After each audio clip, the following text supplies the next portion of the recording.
ठीक है, चलिए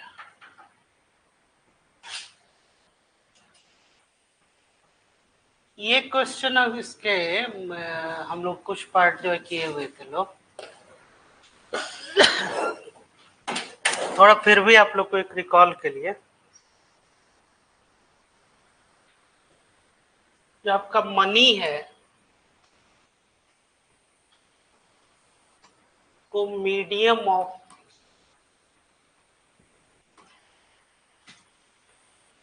एक्सचेंज के रूप में डिफाइन किया गया। हाँ बिल्कुल सही कहा आपने, money is what money does, मतलब पैसा वही है जो पैसा करता है ना। इसके अलावे जो है इसको ये M1 M2 M3 M4 ये 4 तरह से इसमें क्या किया गया है, इसको सेगमेंट किया गया है, जिसमें जो आपका M1 होता है वो क्या होता है, करेंसी विद पब्लिक क्वाइंस हो गया। उसके अलावे और जो हो जाता है उसमें क्या होता है, कुछ सेविंग डिपॉजिट्स जो हो गए बैंक्स के साथ वो हो गए। फिर M2 में आ जाता है other deposits, demand deposits plus आपका ये पोस्ट ऑफिस सेविंग्स जो है। तो अब ये जो पूछा जा रहा है क्वेश्चन कि ये किस में, M2 में होता है और फिर M4 में होता है। M3 हो गया आपका ब्रॉड मनी, ब्रॉड मनी इसी को जो है मनी सप्लाई भी बोलते हैं। तो अब उसमें क्या हो जाएगा, टाइम डिपॉजिट ऐड हो जाएगा। जैसे कि M1 में आपका जो है वो टाइम डिपॉजिट नहीं, टाइम डिपॉजिट का मतलब हो गया, टाइम डिपॉजिट का मतलब हो गया कि जो आपका जैसे फिक्स्ड डिपॉजिट हो गया है ना। तो ऐसा डिपॉजिट जो आपका एक लंबी अवधि के, जैसे कि 3 वर्षों के लिए, 5 वर्षों के लिए, तो उसको टाइम डिपॉजिट कहते हैं। वो M3 में वो आपका इंक्लूड हो जाएगा। इसी को ब्रॉडली जो कहते हैं, इसको ब्रॉड मनी या फिर मनी सप्लाई,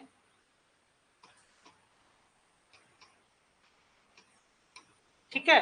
अच्छा, उसके बाद से जो मनी मल्टीप्लायर हो जाता है वो आपका क्या हो जाता है बताइए तो, broad money upon reserve money. Reserve money होता है उसको बोलते हैं high powered money, high powered money है ना, ये आपका हो जाता है, तो उसको बोलते हैं आपको रिजर्व मनी। ठीक है, चलिए आइए, इसमें इन्फ्लेशन शायद चैप्टर अभी करना था, ये सब हो गया था लास्ट क्लास में, ये करा दिए थे क्या, या इसको फिर से करा दें? हाँ चलिए आइए एक एक करके आते हैं। देखिए, Indian monetary system is based upon paper standard. Out of the 4 concepts of money supply used in India, M1, M2, M3, M4, the post office savings are included in किसमें है? M2 और M4, वेरी गुड। तीसरा आइए, money multiplier जो है वो कैसे define हुआ है, broad money upon reserve money. Next, fourth one, which one of the following statements are correct describes the legal tender money? Legal tender किसको कहते हैं, लीगल टेंडर बताइए क्या होता है, क्या होता है लीगल टेंडर? जैसे कि जो आपका मनी है वो 2 तरह का, एक फिएट मनी हो गया जिसको कोई अथॉरिटी जो है वो इश्यू कर रही है, ठीक है। तो अब है कि लीगल टेंडर, जैसे कि एक पीस ऑफ पेपर है, उस पर क्या लिखा रहता है कि आई पे टू प्रॉमिस द बियरर, मतलब जो भी बियरर है उसकी वैल्यू है, मतलब कि जो धारण कर लिया, 100 रुपये, ऐसा नहीं कि उसमें आपका नाम लिखा हुआ है आपका 100 रुपये है, वो 100 रुपये इनके पास आ गया तो इनका हो गया, इनके पास आ गया, तो उसमें क्या लिखा रहता है, I pay promise to bearer the sum of ये। तो अब वो लीगल टेंडर है, ये कौन तय करता है, तो उस पर जैसे कि गवर्नमेंट ऑफ इंडिया जो है वो, और गवर्नमेंट ऑफ इंडिया के बिहाफ में जैसे कि फर्स्ट रुपी का अगर जो सिग्नेचर होता है 1 रुपए का, उसमें फिनांस सेक्रेटरी का और बाकी पे आरबीआई के गवर्नर का, तो आरबीआई जो है गवर्नमेंट ऑफ इंडिया के बिहाफ में, वही लीगल टेंडर है। मतलब उसका क्या है कि एक कानूनी जो है, एक वैधानिक उसकी एक अहमियत है, एक उसका एक सिग्निफिकेंस है, रेस्ट उसका नहीं है, ठीक है ना। तो यही वो चीज, तो क्या इसमें से बेस्ट डिस्क्राइब करता है लीगल टेंडर को, बताइए। हाँ, वह धन जिसे लेनदार अपने दावों के निपटाने में स्वीकार करने के लिए बाध्य होता है।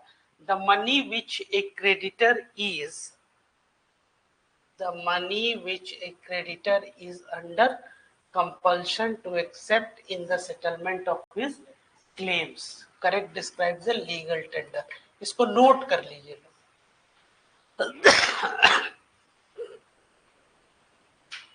ये नोट कर लीजिए लोग, ये डेफिनेशन। टेस्ट में भी पेपर यही दिए थे हम आप लोग को, यही वाला पेपर, हाँ यही वाला है। तो कैसा रहा, कितना क्वेश्चन सही रहा है?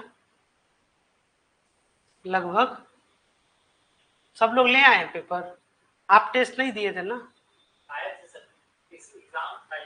अच्छा अच्छा, कोई नहीं, आप लोग दिए थे टेस्ट ना?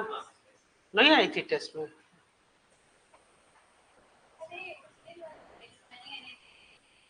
मानिए नहीं, तो किस चीज का एग्जाम था, ग्रेजुएशन वाला? हाँ, पीजी फर्स्ट ईयर का, अच्छा इंटरनल। तो ये वाला टेस्ट दी थी ना, कैसा रहा टेस्ट? टेस्ट हाँ ठीक है, वो तो फैक्चुअल मान लीजिए, वो तो कुछ बहुत सारे अपडेट नहीं हुए होंगे। तब भी कितना मतलब बाकी रेस्ट बन गया था ना, इन्फ्लेशन में ज्यादा गलती हो गया।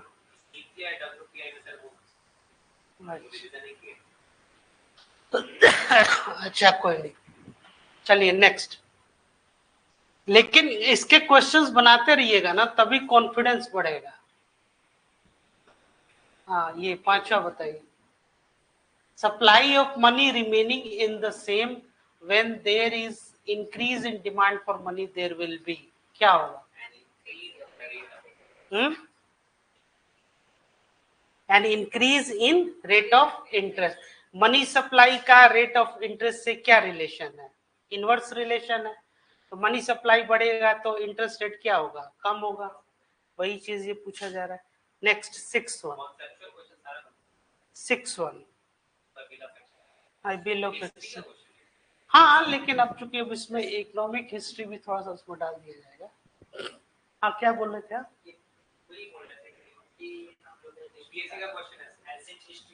हाँ, तो अब जैसे कि इकोनॉमी मान लीजिए कि हमेशा एक इकोनॉमिक सिस्टम तो कोई किंगडम बनाएगा, तो इकोनॉमिक इवोल्यूशन भी जो हो रहा है ना, जैसे कि नए नए जो इंस्ट्रूमेंट आ रहे हैं या इस तरह, तो उसमें क्या होता है, ये इनोवेशन भी तो तभी तो हम लोग इकोनॉमिक हिस्ट्री भी पढ़ेंगे ना। जैसे कि आप लोग शुरू से ये पढ़ते आ रहे होंगे, एक स्टोरी भी सुनते होंगे लोग कि एक राजा के दरबार में एक आदमी जाता है और कहता है कि हमको जो है सो गेहूं चाहिए या फिर कोई अनाज उस जमाने के हिसाब से। तो राजा बोले कि ठीक है, इसमें कौन सी बड़ी बात है, इसको दे दिया जाए। तो वो कह रहा है कि कंडीशन ये है कि एक शतरंज है, उसके जो पहले जो आपका जो होता है बॉक्स, उस पर 2 चाहिए, फिर नेक्स्ट वाले पे उसका डबल कर दीजिए 4, इस तरह से हमको ये चाहिए। तो अब ये क्या है, ये पावर जो आप 2 टू द पावर अब 64 उसमें है, तो 2 का पावर 63 मतलब इतना। तो उसको बोला गया कि चलो ठीक है, इसको जो है 2 क्विंटल दे दो, 2 टन दे दो। तो कहा कि नहीं नहीं नहीं, जितना एग्जैक्ट हो रहा है उतना। अब जैसे ही 2 टू द पावर 63 तक जब वो आया कैलकुलेट करके, तो वो ये कहा कि उतना जो है पूरा उसके साम्राज्य में तकरीबन जो है कुछ फिट तक इतना अनाज रख दिया जाता, तो उससे भी ज्यादा वो हो जाता। तो यही पावर है ऐसे ही इंटरेस्ट रेट का है, जो कंपाउंडिंग इंटरेस्ट रेट, जो हाँ जो सूद पे जो लोग पैसा जो है, जो लोग वो करते थे, जो 2 बीघा जमीन या फिर इस तरह से बहुत सारा, जो ओल्ड मूवी भी बनी हुई है उस पे, वो कभी खत्म ही नहीं हुआ था। 1.25 गेहूं उसमें उधार लेके आया, प्रेमचंद का जो है। तो इस तरह से है कि वो कैसे, तो ये क्या है, एक फिनेंशियल इंस्ट्रूमेंट इनोवेशन। आज भी वही है क्रेडिट कार्ड का, जो काफी जो है डेब्ट ट्रैप, जो क्रेडिट कार्ड आपको ये पॉइंट्स मिलते हैं, ये अगर आप सही से विश्लेषण कीजिएगा तो जो क्रेडिट कार्ड्स पे जो आपको बेनिफिट मिलता है, जैसे कि वो यही कहते हैं कि आप शॉपिंग करने जाइएगा तो आपको ये पॉइंट्स मिल जाएगा थोड़ा सा, और उसमें उसमें से कितनी जरूरत की चीजें होती है, या कितनी बार लोग शॉपिंग करने वैसा जाता भी है, मॉल वगैरह में भी जो आप लोग को मिल जाता है। नहीं वो तो मिलेगा ही।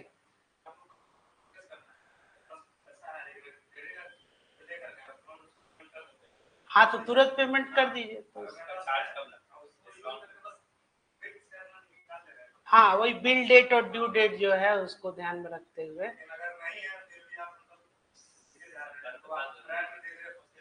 वही चीज है। तो इस तरह से भी कि वो उसको चुकाना है।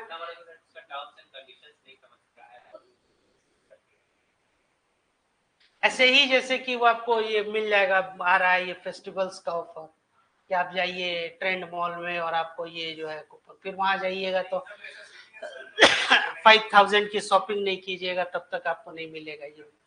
तो ये जैसे जैसे इनोवेशन हुआ, ये सिविलाइजेशनल जो है ना, तो कंजम्पशन बेस्ड आपका अभी चल रहा है ड्रिवन इकोनॉमी, तो इसी को देख के प्रोडक्ट भी बनाया जाएगा, इसी को देख के आपका इकोनॉमिक सिस्टम भी वैसा ही डेवलप होगा।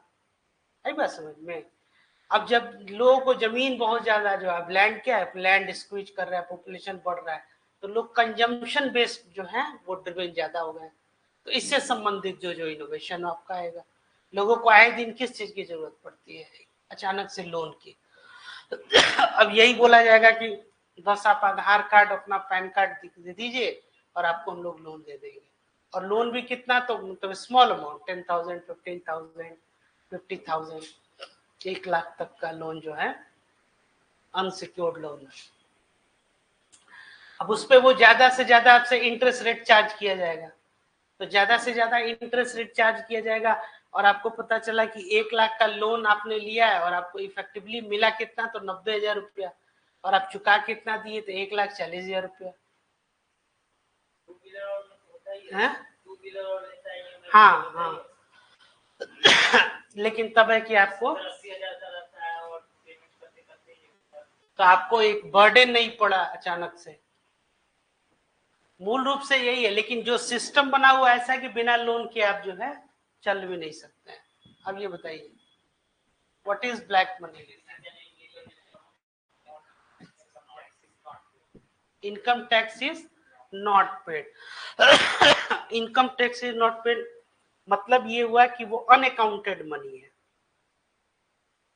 तो अनअकाउंटेड मनी है तो इलीगल करेंसी नहीं, उस पर किसी भी तरह का टैक्स नहीं पे किया गया, unaccounted money. Swiss bank actually वहां पे एक सिस्टम ये बना हुआ है कि वो लोग डिस्क्लोज नहीं करेंगे, और आपको वो क्या करेंगे कि पैसे का सोर्स से भी उनको कोई मतलब नहीं है। दूसरी बात है कि वो आपको इंटरेस्ट नहीं देते हैं, इनफैक्ट आपको पेमेंट करना पड़ता है। एक तो आप पैसा दिए और फिर आप बैंक को पैसा दे रहे हैं कि मेरा पैसा जो है आप सब सुरक्षित रखिए। तो इतना जिसके पास रकम हो तो वो जाने। चलिए 8वां,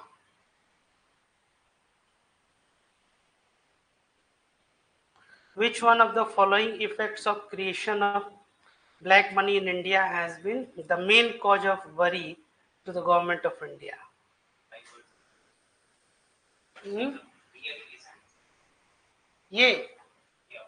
ये ऑप्शन है, इसको नोट कर लीजिए। Diversion of resources to the purchase of real estate and investment in luxury housing.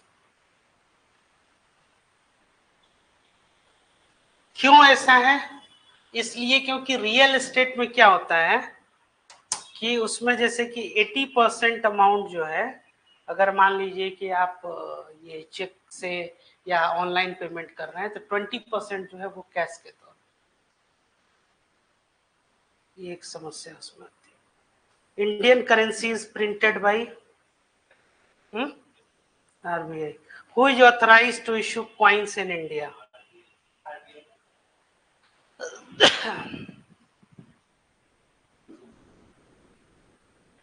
11th number बताइए। मुंबई, कोलकाता, हैदराबाद। अभी हम लोग चर्चा की 12 number. Whose signature is on 1 rupee Indian note? Finance secretary. 13 नया पैसा इंट्रोड्यूस कब हुआ था? ये नोट कर लीजिए, ये पूछता है जीके टाइप है। 1 अप्रैल 1957। हाँ, ये बताए भी थे। 14th बताइए।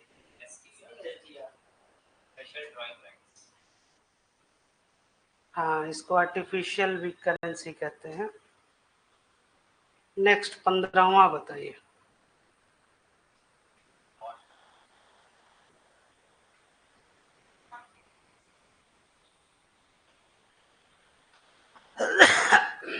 क्या है 15वां?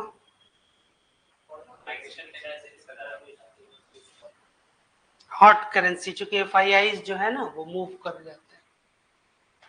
हॉट करेंसी इसलिए इसको बोला जाता है क्योंकि जैसे जो फॉरेन करेंसी या जितने जो FIIs होते हैं बेसिकली, जो आपके फॉरेन इंस्टीट्यूशनल इन्वेस्टर्स, वो आपके कहाँ इन्वेस्ट करते हैं? इक्विटी मार्केट में।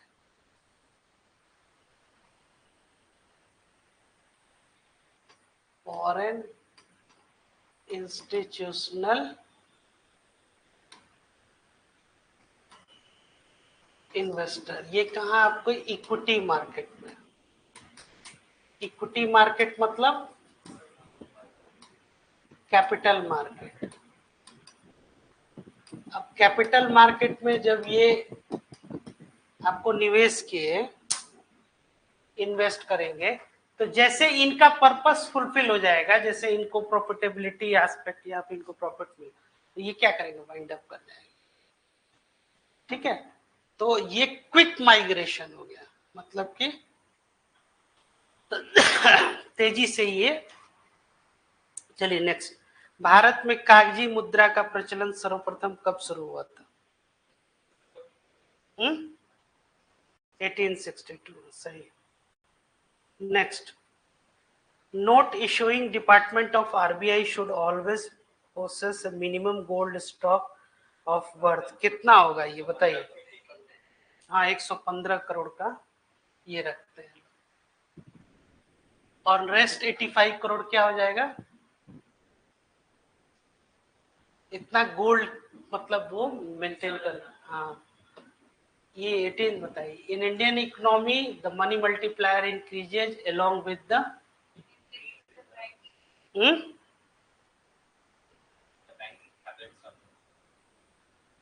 Increase in the banking habits of the public. कैसे?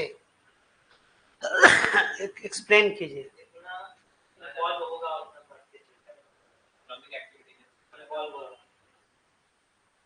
Money supply is equal to MH होता है, ठीक है, तो वो क्या होता है? दोनों का रेशियो होता है।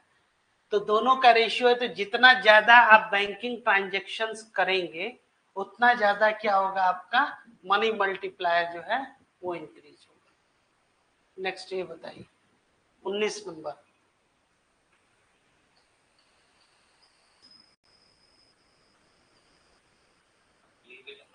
यदि आप अपने बैंक में अपने डिमांड डिपॉजिट में अकाउंट में 1 लाख रुपया निकालते हैं तो मनी सप्लाई पे क्या फर्क पड़ेगा?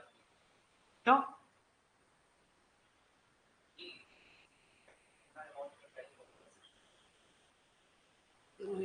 क्यों 1 रुपया से ही फर्क पड़ेगा?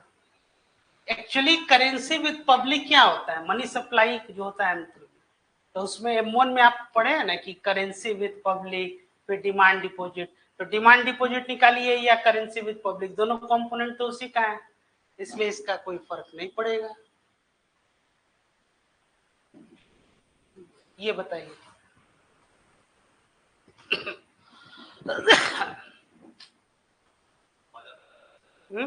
टाइम डिपॉजिट इसमें ऐड हो जाएगा एमरी में, रेस्ट ये होते ही है, इसलिए ऑल ऑफ दिस हो गया। 21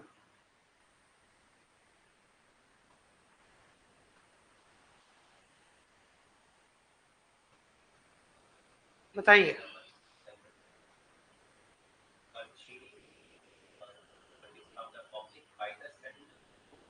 हम्म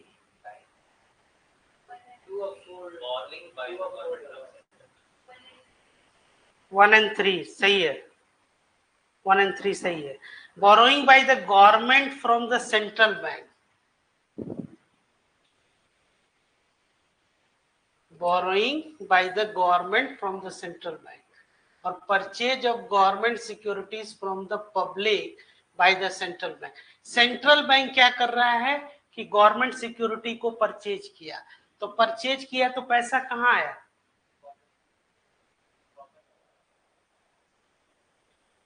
सेंट्रल गवर्नमेंट परचेज कर रही है, तो सिक्योरिटीज कहाँ आ रही है? Purchase of government securities from public, तो पब्लिक से सिक्योरिटीज ले लिया सेंट्रल बैंक, तो पैसा कहाँ गया? पब्लिक में। तो मनी सप्लाई बढ़ेगा ही कम होगा? तो इंक्रीज इन मनी सप्लाई, तो purchase of government securities from central bank, तो ये बढ़ेगा। बोरोइंग बाय द, अगर ये होगा तो ये तो होगा नहीं सेल, तो चौथा तो ऐसे ही डिस्कार्ड हो गया। Borrowing by the government from the central bank, government क्या कर रही है कि आरबीआई से कर्ज ले रही है, तो पैसा कहाँ आ रहा है? गवर्नमेंट के पास आ रहा है। दोनों तरीका है मनी सप्लाई को बढ़ाने का, तो 1 and 3 इज राइट आंसर, ये आपका सही आंसर।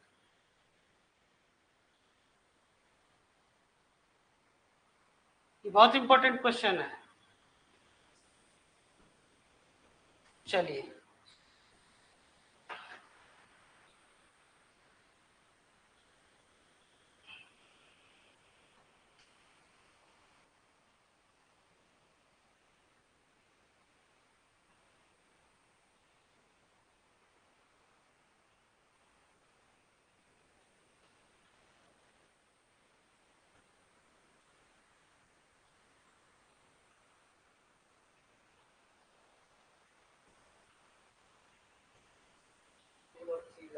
टू एंड थ्री ही है। 23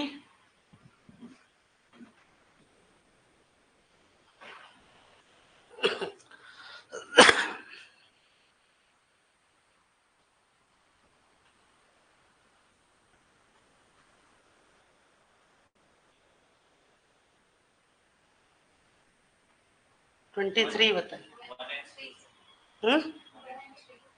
1 and 23 का बता रही हैं, 1 and it is a public. हाँ, इसको नोट भी कर लीजिए, यही आंसर हो गया। 24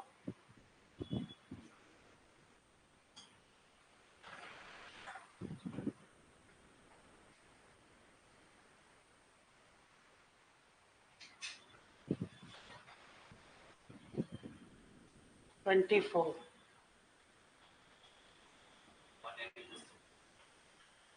1 and 2 25 बताइए।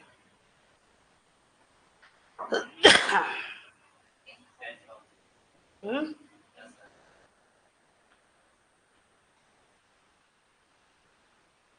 10,000 जो है। नेक्स्ट 26 सबके अगेंस्ट में करता है, कंफर्म? हाँ सही है। चलिए इन्फ्लेशन यहाँ पे आते हैं। इन्फ्लेशन कहते किसको? पहला क्वेश्चन तो यही है, क्या है इन्फ्लेशन?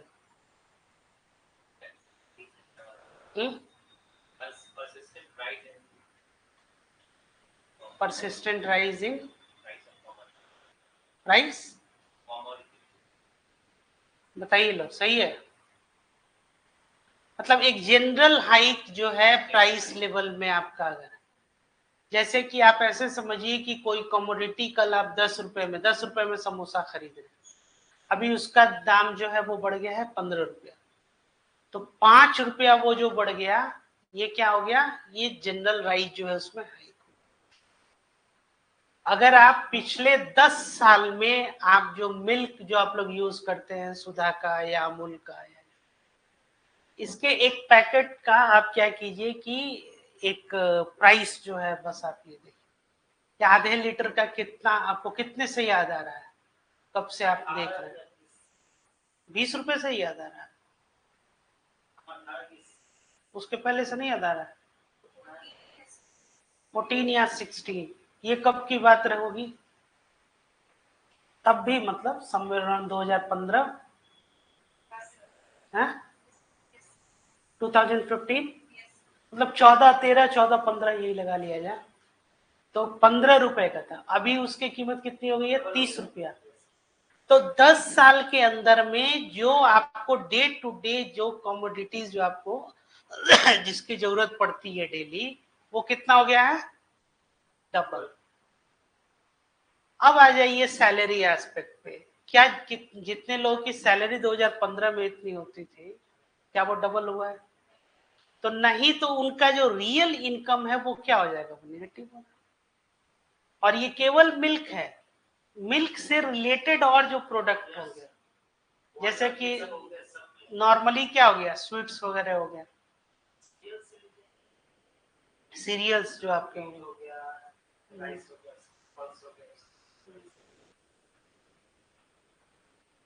अभी रसगुल्ला जो है कितने का है,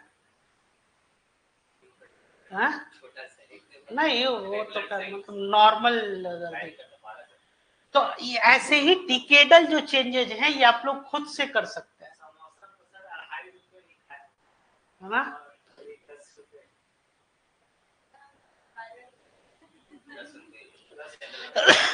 10 रुपए मतलब नॉर्मल दुकान वगैरह पे, अभी कितने का भी, हमको तो नहीं लग रहा 15 के नीचे मिलता होगा, 10 का कहीं कहीं मिल जाएगा।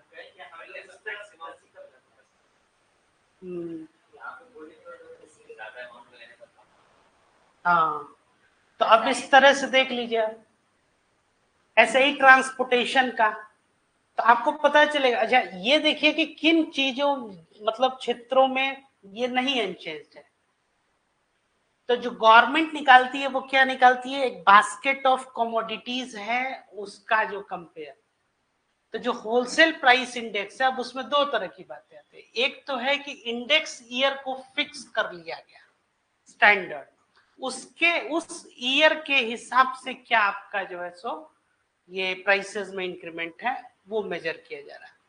दूसरा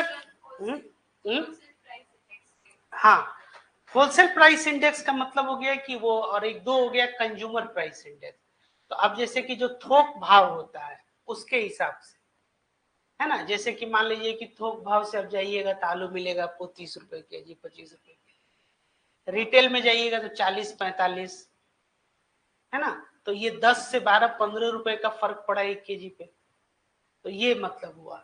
दूसरी बात है कि एक स्टैंडर्ड एक ईयर को फिक्स कर लिया गया, बेस ईयर इसको कहा, और उसके रेफरेंस में कितना प्राइस, जैसे 2015 में बोरिंग रोड में रूम रेंट कितना होता था, कोई आइडिया, 4,000 5,000, आज कितना है, आज 10,000, तो अब तकरीबन कितना हो रहा है, मतलब कि डबल के करीब जो है ये बढ़ रहा है 10 साल के अंदर। तो इसी को स्टैंडर्ड अगर बनाया जाए तो 2040 में क्या रेंट होगा यहाँ पे,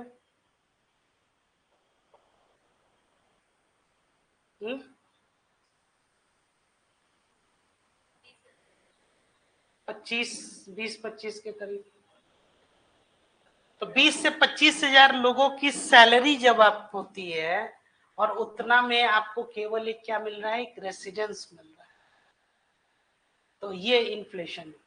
एक चीज आप लोग जान जाइए, कोई इज्म रहे या ना रहे, कोई आइडियोलॉजी रहे या ना रहे, हमेशा आप लोग एक चीज जान जाइए, हिस्ट्री में one thing which is very constant और वो कॉमन रहेगा, वो इन्फ्लेशन। और जितनी भी डायनेस्टी गिरी हुई है, जितना भी आपका वॉर होता है, ये सब अगर कोई एक फैक्टर जिसको कहा जाए कि which is really responsible for that factor is inflation. चाहे आपका ग्रेट, अगर आप ये मुगल एम्पायर भी पढ़िएगा तो लास्ट उसमें क्या कि वस्तुओं और सेवाओं का मूल्य जो है बढ़ता गया, जनता जो है वो क्या थी वो परेशान हो गई थी। 87 का जो रिवॉल्यूशन आया उसमें भी आप देखिएगा कहीं ना कहीं अदर एस्पेक्ट तो थे ही, लेकिन एक महंगाई। वर्ल्ड वॉर देख लीजिए 1929 the great depression, it was one of the economic reason. उसके बाद भी आप देखिए 2008 का जो आपका ये ग्लोबल फाइनेंशियल क्राइसिस हुआ, वो एक रीजन क्या था, अरब स्प्रिंग का, जिसमें तुनिशिया, लीबिया और पूरा मिडिल ईस्ट जो है आपका। फिर उसके बाद से आप देखिए कोविड के बाद जो ये पेंडेमिक आया, उसके बाद से रसिया यूक्रेन, और अभी भी जो चल रहा है इधर आपका इजराइल, लेबनान, हमास, हिजबुल्लाह जो। तो इन्फ्लेशन जो है ये हमेशा से एक समस्या, और ये एक फैक्ट है कि इसको होना ही है, रहना ही है। 1940s में जो 10 रुपी था वो 1960s में 100 है, और 80s में वो 1000, 2000 में 10,000, और 2020 में 1 लाख, और 2040 में 10 लाख। तब 2040 में 10 लाख रुपए पर मंथ का मतलब वही है जो आज जो है 2020 में, अभी 2024 है तो आज का 1,25,000। मतलब कि you will be maintaining same standard of living in 2014 by 10 lakh per month, जो आज 1,25,000 रुपए या 1 लाख के करीब। मतलब इन्फ्लेशन जो है वो रहना ही, ये ध्यान में हमेशा। चलिए आइए फर्स्ट क्वेश्चन।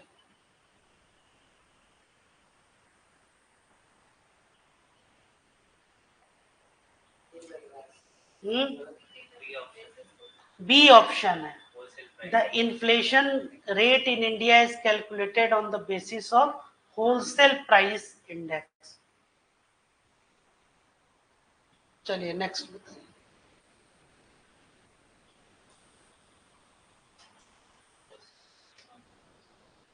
दूसरा बताइए। The most common measure of estimating inflation in India is consumer price index. तीसरा बताइए, ड्यू टू इन्फ्लेशन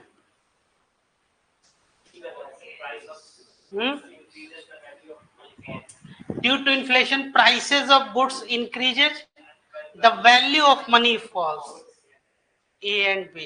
इसका मतलब क्या हुआ, वैल्यू ऑफ मनी फॉल्स? मतलब कि जो आप कल 1000 रुपी जिन चीज के लिए आपको चाहिए हुआ, अब आपको कितना 1200 INR आपको चाहिए, यही मतलब। Otherwise value of money falls का मतलब ये हुआ कि आप उससे जो चीज खरीद पा रहे थे वो अब क्या कर रहे हैं, कम खरीद पा रहे हैं। अदरवाइज 100 रुपी क्या फर्क पड़ता है, 1940 में भी 100 रुपी अगर वो कहा जा रहा है तो वो भी 100, आज भी 100 है, कल भी 100 रहेगा, है ना। चलिए नेक्स्ट, चौथा। Core inflation is defined as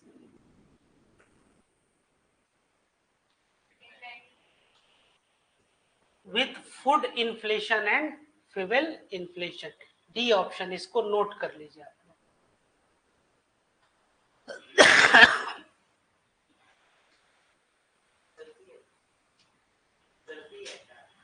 सर्दी खांसी, हाँ फीवर भी था, अभी बस खांसी हल्का सा रह गया, 1-2 दिन में वो भी ठीक हो जाएगा।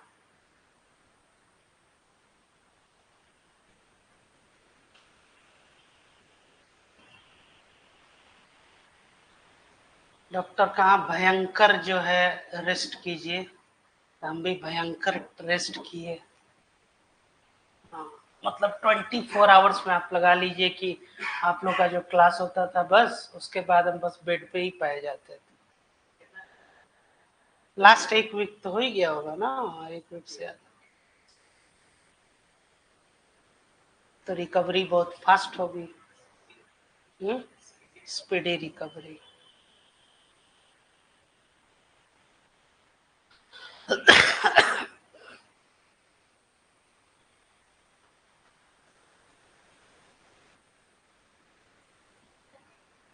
मौसम बदल रहा है ना, एक्चुअली है क्या कि धूप वही तेज हो रहा है, और क्या हुआ, मतलब क्या ठंड ज्यादा लग रहा है? हाँ,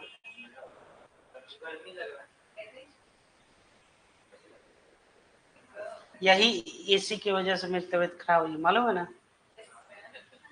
हाँ, एक्चुअली 8 बजे से जो चलता है ना, तो 2 घंटे तक ठंडा हो जाता है 10 बजे। अब 10 बजे नॉर्मल जब आप बाहर से एंटर करते ही पूरा क्लासरूम हो जाता है आपका चिल्ड। उस दिन 10 बजे और फिर 3 बजे भी मेरी क्लास थी, तो फिर 2:30 बजे करीब भी, तो 2 बार हमको धूप मिला, उस समय भी ये ठंड हो जाता है। है ना। नहीं तो संभाल के रहना। चलिए 5वां बताइए। In India inflation is measured by the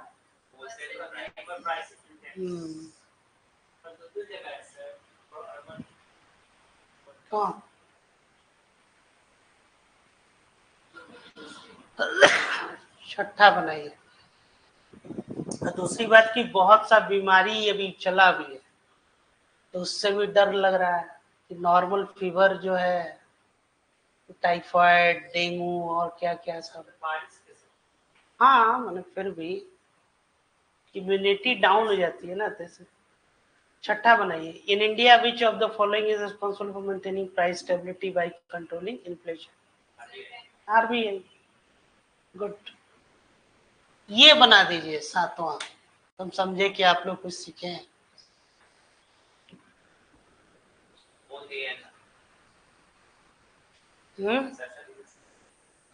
क्या supply curve, shift in aggregate supply curve takes place because of increase in wages. ठीक है। देखिए, दो तरह का होता है इन्फ्लेशन, एक होता है डिमांड पुल इन्फ्लेशन, एक होता है cost push inflation. Demand pull में अगर कंजम्पशन बढ़ रहा है, गवर्नमेंट एक्सपेंडिचर बढ़ रहा है, इसके वजह से इन्फ्लेशन बढ़ रही है, तो उसको बोलते हैं डिमांड। और कॉस्ट पुश में जब आपका कॉस्ट ऑफ प्रोडक्शन जो है वो फैक्टर या वेजेज बढ़ रहा है, तब भी ये हो जाएगा। तो ए जो है वो सही ऑप्शन है। 8वां बताइए।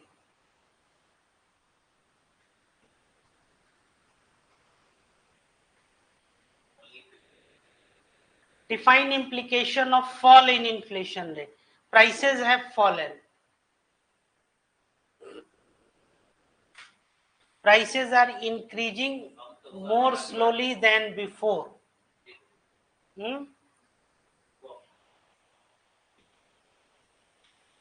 Only 1, B. Only 2, 1, 3 and 4, 1 and 3. C option जो है food supply has increased. There is industrial stagnation. C जो आपका ऑप्शन है ना, prices are increasing more slowly than before, यही जो इसका राइट ऑप्शन है। समझ में आया? तो 8वां का कौन सा आंसर हो गया? सी, ओनली 2। ये तो आप लोग को बताए हुए हैं 9 नंबर। क्या होगा आंसर? ये क्लास में भी पढ़ाए हुए। Who amongst the following benefits most from inflation? Debtors को, कर्ज लेने वाला जो होगा। हाँ, तो उसको हटा दीजिए, डेटर्स। हाँ,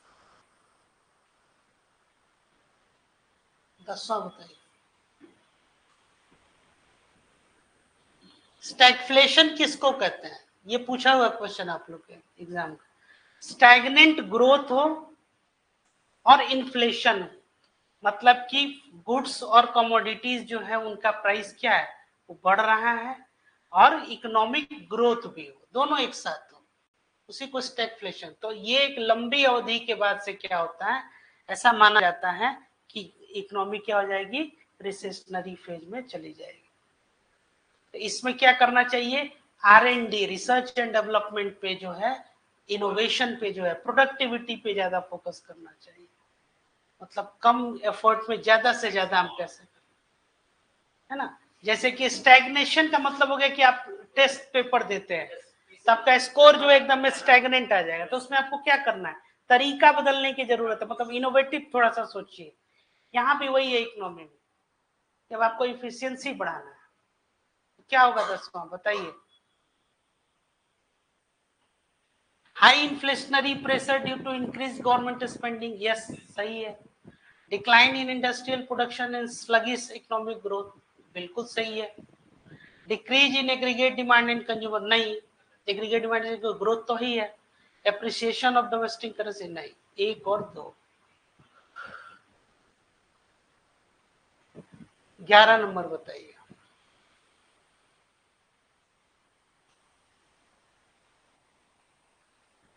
A zero rate of inflation obtains necessarily in a year where the annual rate of inflation, बताइए, ये बहुत इंपॉर्टेंट क्वेश्चन है, इसको नोट भी कर ले।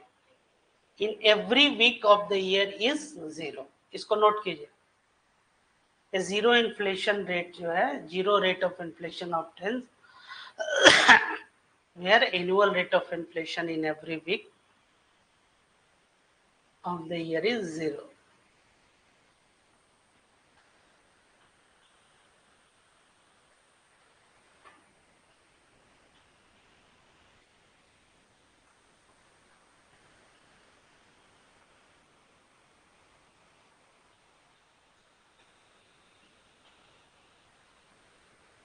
ठीक है,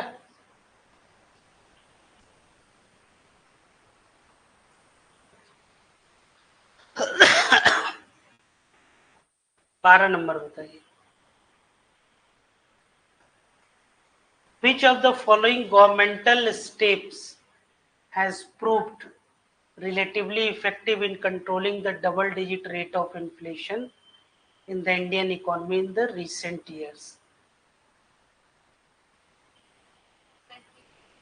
हाँ, containing budgetary deficit and unproductive expenditure.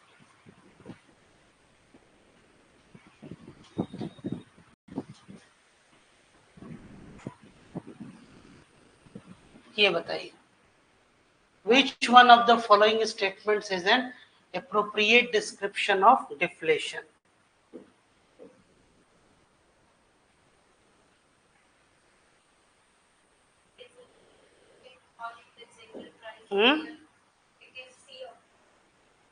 क्या है सी ऑप्शन?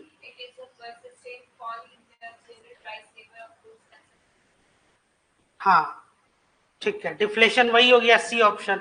परसिस्टेंट फॉल हो गया और परसिस्टेंट राइज हो गया, उसको क्या बोलते हैं, इन्फ्लेशन। तो ये डिफ्लेशन क्या हो गया आपका, इसी का अपोजिट हो गया। ये डिफ्लेशन जो हो गया आपका, यही हो गया। ठीक,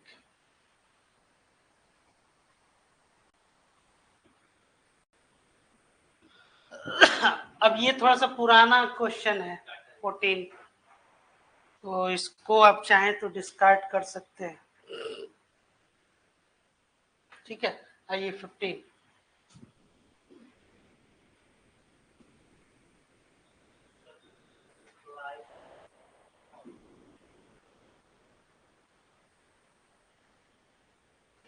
Not a method to control inflation.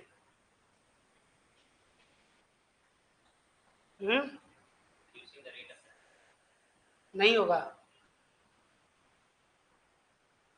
Money supply बढ़ता है तो इन्फ्लेशन बढ़ेगा, तो उस मनी सप्लाई को कंट्रोल करने के लिए क्या किया जाता है, इंटरेस्ट रेट को बढ़ा दिया जाता है। तो रिड्यूसिंग तो कभी सवाल ही नहीं है। रेस्ट तीन जो है वो मेथड होते हैं, डिमांड कंट्रोल करना, सप्लाई ऑफ मनी कंट्रोल करना, रैशनिंग ऑफ कमोडिटी, उन तीनों को नोट कर लीजिए।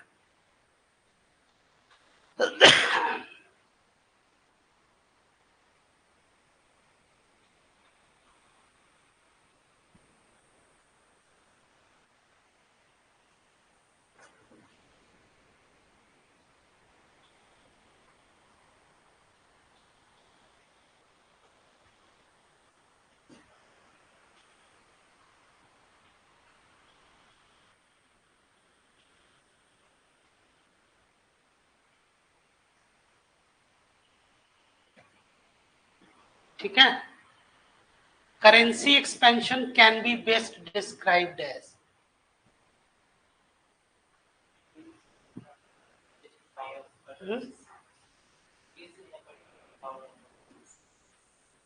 higher prices. What does Phillips curve represent? ये बहुत इंपॉर्टेंट है. इन्फ्लेशन एंड अनएम्प्लॉयमेंट, इसी को फिलिप्स कर्व कहते हैं. एक इकोनॉमिस्ट थे, उन्हीं के नाम पे ये, सोशियोलॉजिस्ट भी रहे हैं ये. New wholesale price index series was introduced. बताइए. 14 सितंबर 2010. 19 नंबर बताइए. प्रोड्यूसर प्राइस इंडेक्स मेजर्स, इसको नोट भी कर लीजिए.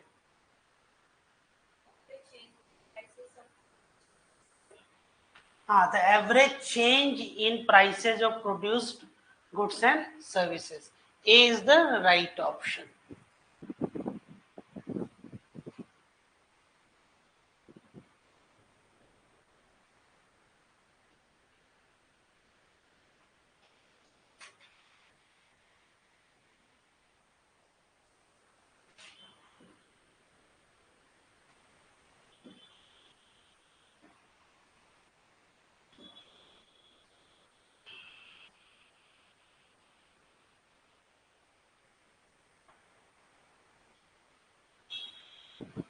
बीस नंबर होता है.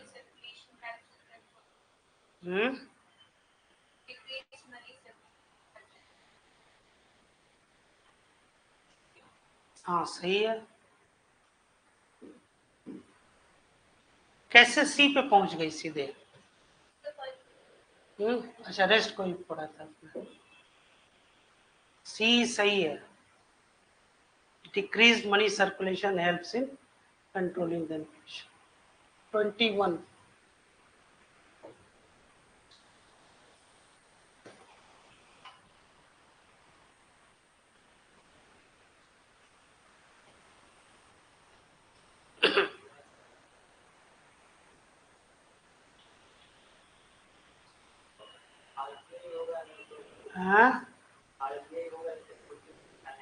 Government of India. Finance commission को इन्फ्लेशन से क्या मतलब? 22वां.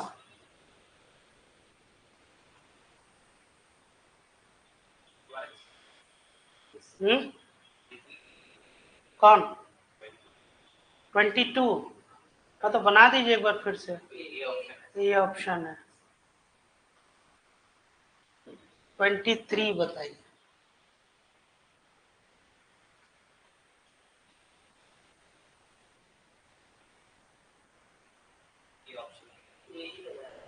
The government faces a tough time tackling the bottleneck inflation. ठीक है. The situation is due to deficiencies existing in the economy, such as supply bottleneck and efficient. Next.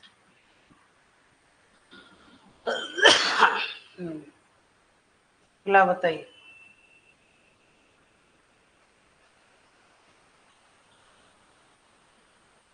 Rapid increase in the rate of inflation is sometimes attributed to the basic. क्या है बताइए.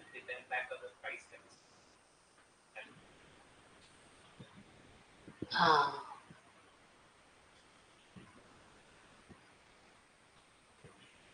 $25.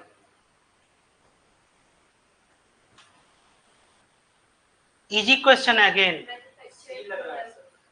Which one of the following is used in the measurement of wholesale price index? Which area is given the highest weight? Very good. Manufactured products. Next, 26. Which of the following institution office bring out the WPI data in India?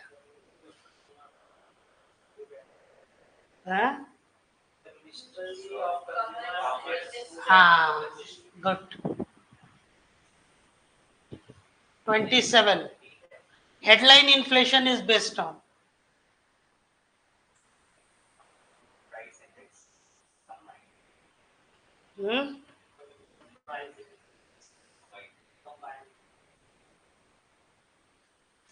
Consumer price index combined, सही है, इसको note कर लीजिए। 28 किसमें किसमें किसमें rural labourers. अब उसमें है कि जैसे कि वो एक इंडेक्स बनाया गया कि ग्रामीण क्षेत्र में कितने ज्यादा जो श्रमिक हैं उनके आय को लेके एक स्टैंडर्ड ये बनाया जा रहा है कि फूड प्राइस को लेके एक बनाया जा रहा है होलसेल प्राइस इंडेक्स। ऐसे ही इंडस्ट्री का भी एक बनाया जाता है आईडब्ल्यू पर, इंडस्ट्रियल। तो इंडेक्स तो कोई भी बनाया जा सकता है। जैसे महंगाई का ही हम देखें तो विद इन पटना में भी हम कई इंडेक्स बना सकते हैं। कैसे? एक स्टैंडर्ड बना लिया, मान लीजिए कि बोरिंग रोड यहाँ का क्या है, एक तथाकथित पॉश एरिया है। अब ऐसे ही आप कुछ कुछ एरिया निकाल लीजिए जो बोरिंग रोड से क्या है, जैसे कि कंकड़बाग ले लीजिए, कोई राजीव नगर है वो ले लीजिए, पाटलिपुत्रा कॉलोनी। अब आप देखिए कि यहाँ का जो आपका जैसे प्रॉपर्टी कोई लेकर बनाते हैं, प्रॉपर्टी रेट है और इसके रिलेटिव में या जो भी आप रेंट जो आप देते हैं कमर्शियल कॉम्प्लेक्स का, तब इसमें अगर ये स्टैंडर्ड है तो अगर बोरिंग रोड का दाम बढ़ रहा है तो इसका मतलब है कि ओवरऑल क्या आपका इन्फ्लेशन वो बढ़ रहा है। अब इससे रिलेटेड आप रिलेटिव देखिए कि पाटलिपुत्रा की प्रॉपर्टी है वो कितने इंक्रीज कर रही है, यही मेजरमेंट का तरीका।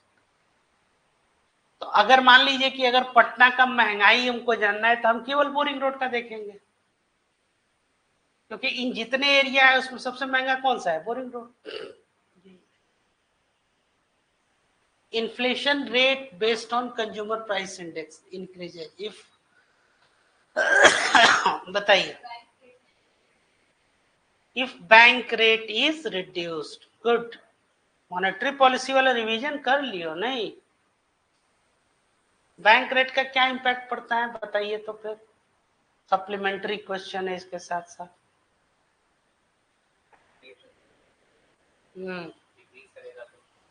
चलिए 29 बताइए। ये देखिए आ गया, which of the following brings out the consumer price index number for industrial worker. अब ये क्वेश्चन जो है ये बहुत इंपॉर्टेंट है लेबर ब्यूरो इसमें। ये बताइए 38।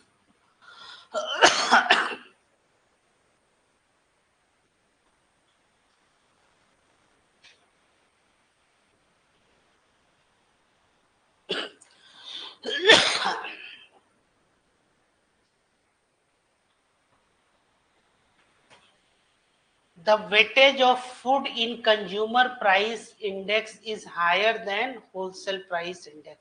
ठीक है, जाहिर सी बात है। The WPI does not capture changes in the prices of services with CPI does, which CPI does। सही है, ये भी सही है। तीसरा, RBI has now adopted WPI। नहीं, ये गलत, पॉलिसी रेट्स के लिए WPI नहीं देखा जाता। तो 30 का क्या हो गया, A 1 and 2 सही है। 31 बनाइए। जो DA होता है गवर्नमेंट सर्वेंट्स को, किस बेसिस पे मिलता है, कंज्यूमर प्राइस इंडेक्स। CPI की महंगाई बढ़ रहा है तो इन लोग को DA बढ़ा दिया जाए।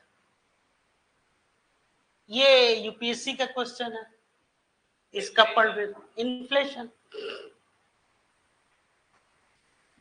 33 बनाइए।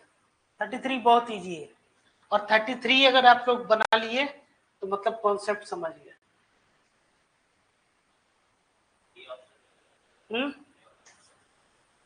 With reference to the Indian demand pull inflation. देखिए क्या है, demand pull inflation increase by which. अब इसमें क्या है, एक्सपेंशनरी पॉलिसीज अगर आप फॉलो करते हैं तो इससे क्या हो जाता है,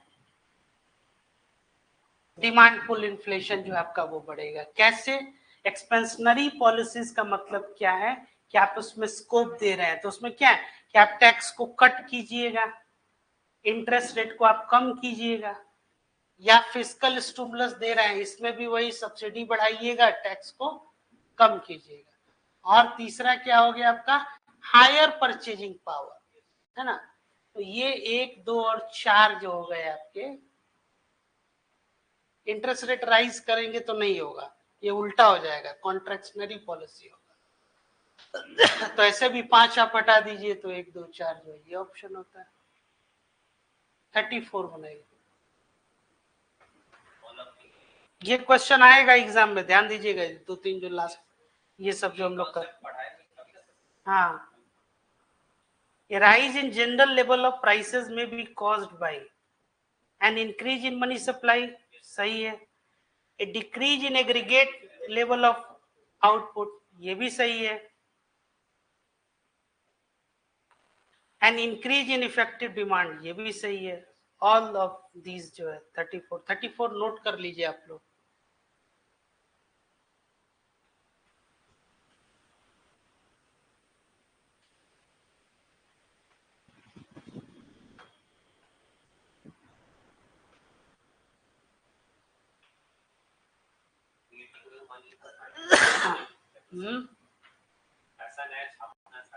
हाँ, सबसे ज्यादा प्रिंटिंग मनी जो है या आपका क्रिएटिंग न्यू मनी सबसे ज्यादा जो है ये इन्फ्लेशनरी जो है इफेक्ट डालता है।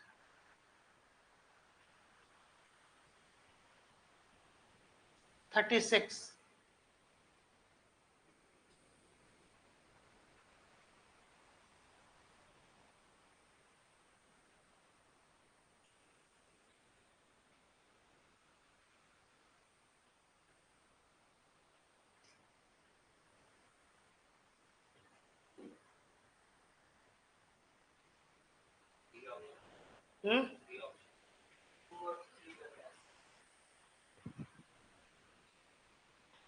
ठीक है, 2 और 3 ही है। हाँ, 37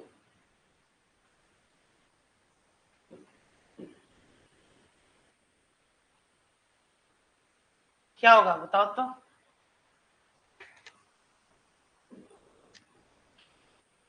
consumer price index for urban non manual employees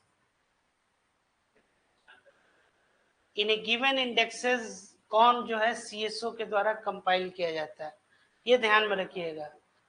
ये इजी क्वेश्चंस नहीं होते हैं, काफी डिफिकल्ट क्वेश्चंस होते हैं एक तरह। हाँ, तो इसको ध्यान में रखिएगा, कौन सीएसओ बना रहा है, कौन लेबर ब्यूरो बना रहा है, कौन मिनिस्ट्री ऑफ फिनांस बना रहा है ना, ये ध्यान में रखिएगा। हाँ, the annual rate of inflation India during 91, ये इसलिए क्योंकि 91 जो एक, हाँ, एक लैंडमार्क जो है, इसलिए ये आप लोगों से ये पूछा गया। 12.7% जो है 39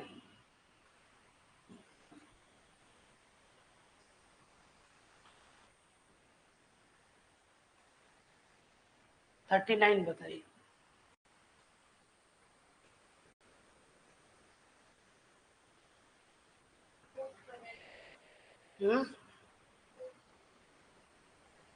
हाँ, ये wholesale price in India is available on monthly basis only, सही है, as compared to CPI for industrial workers, the WPI gives less weight to food articles, दोनों सही है। नेक्स्ट बताइए 40वां।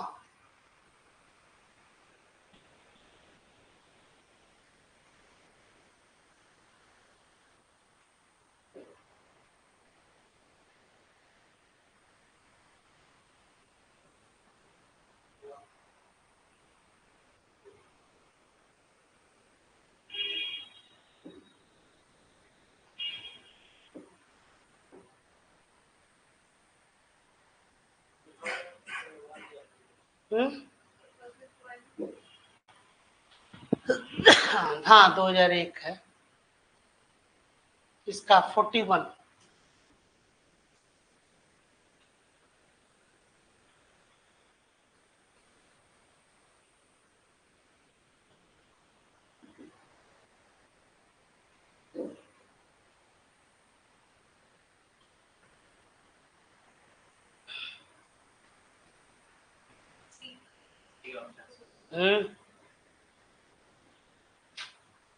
It is taken as a measure of inflation while formulating monetary policy by RBI. हाँ सही है। और दूसरा कह रहा है it computes price changes in both goods and service, ये भी सही है। इट इज कंप्यूटेड बाय, नहीं ये गलत है। हाँ सी इज द राइट ऑप्शन।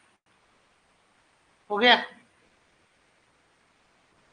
ये इन्फ्लेशन के क्वेश्चन जो है, ये लास्ट वाले 3-4 क्वेश्चन जो है इनको अच्छे से कर लीजिएगा। इनमें से कोई एक क्वेश्चन जो है एक ये रह सकता है।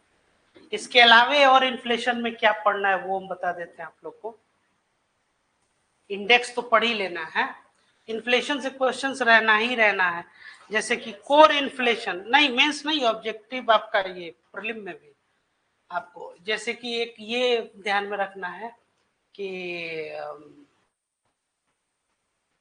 कोर इन्फ्लेशन जो है आपका, इसके अलावे और भी बहुत सारे, जैसे कि हाइपर इन्फ्लेशन क्या है, हाँ टाइप्स ऑफ इन्फ्लेशन जो है, हाँ हाइपर इन्फ्लेशन क्या है, स्टैगफ्लेशन क्या है, डिसइन्फ्लेशन क्या है ना, रिफ्लेशन क्या है, इस तरह का ये जो चीजें हैं इसको लेके आप लोग एकदम जो है।